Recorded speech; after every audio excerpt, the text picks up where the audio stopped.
everyone, I am Jia Yi from Medical Channel Asia, and today I have with me Alex and Dr. Jega, consultant urologists from Tock Seng Hospital, to share with us more about their stories of benign prostatic hyperplasia. I'm Alex, and this year I'm 62 years old. I'm a real estate agent practicing for 35 years. So hi, I'm Dr. Jega. I'm a consultant urologist with Tock Seng Hospital. I've been in practice for the last 5 to 6 years. And one of the fields of interest within urology is actually BPH, benign prostatic hyperplasia, which I have a special interest in. So Alex, maybe you could share with us what brought you to see a doctor and see Dr. Jega? Before I seeing Dr. Jacob, I started with a symptom of multiple urinate at night. So starting from 2 times to 3 times and end up with 4 times. So actually during this period really affect my sleep and rest at night, and also my partner that's sleeping together with me. This happened in one night, so I cannot pass urine. During that time was COVID period. So also I hesitated to go, but no choice. I still cannot, so I have to end up in the emergency department. Okay, and what did the hospital do for you when you arrived in the emergency department?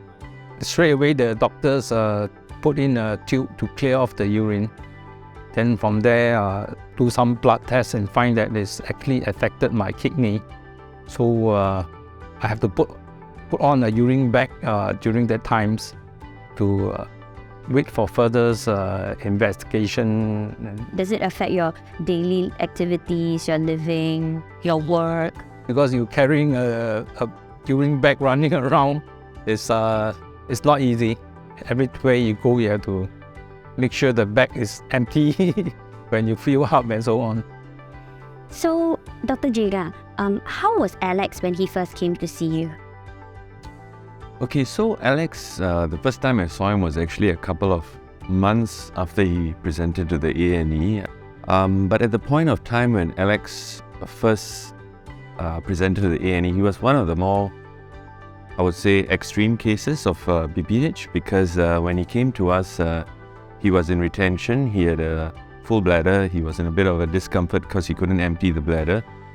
And the pressure from the bladder had actually transmitted to the kidneys, and he had developed a bit of impairment of the kidney function at that point of time. As part of the workup, he was offered a prostate cancer screening, which is actually a blood test.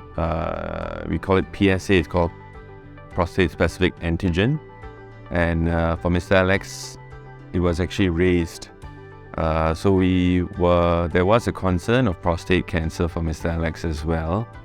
And as part of the evaluation, he had an MRI of the prostate done subsequently as well. But after discussion with the radiologist, it was deemed that his risk of prostate cancer was actually low. When I actually saw him, I actually noted that his prostate size was about 6 times the size of a young man's prostate, which explained why he had the urinary retention. So, Dr. Jega, maybe you could briefly explain to us what exactly is benign prostatic hyperplasia? Okay, so benign prostatic hyperplasia basically means an enlargement of the prostate. It's a condition that is very common after you turn 50. At the age of 50, about 30 to 40% of men have it, and by the age of 90, almost everybody will have it to a certain extent. When you're young, the prostate is actually a walnut size. As you age and it enlarges, your bladder actually drains through the tube called the urethra. And as you age, the enlargement of the prostate actually compresses the tube, which drains the bladder, and you start having symptoms of obstruction. Symptoms can include slow flow, frequent urination both in the daytime and nighttime. You can have an urge to go and pass urine frequently as well. When you pass urine, you may find that you are taking a very long time to empty your bladder. You may find that you have intermittent dripping of the urine when you're passing urine, or at the end of your urination, you may be dribbling urine as well. So these are part of the symptoms of early BPH.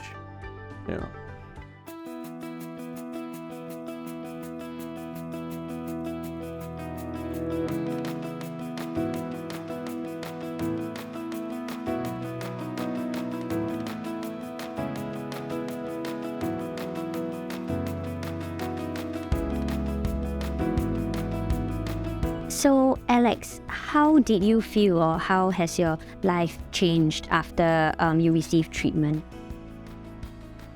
After my treatment, I go back to normal, so I can sleep throughout the night, do other activities like cycling, exercise, and also my Buddhist activities in Soka Association. Because we used to have like National Days, parades, and Chingay and all these things. So I go back to normal so I can join my group that I can participate in other activities. So, Dr. Jega, could you share with all the men out there some advice, especially those who are experiencing the symptoms right now? So I think my advice to men out there who are experiencing such symptoms is to get it checked out early, go and see a friendly doctor. And I think also the other thing is don't accept these symptoms as part of aging. I find a lot of men actually do go on to, just living with these symptoms, and they wake up many times at night. There are many treatment options available for men.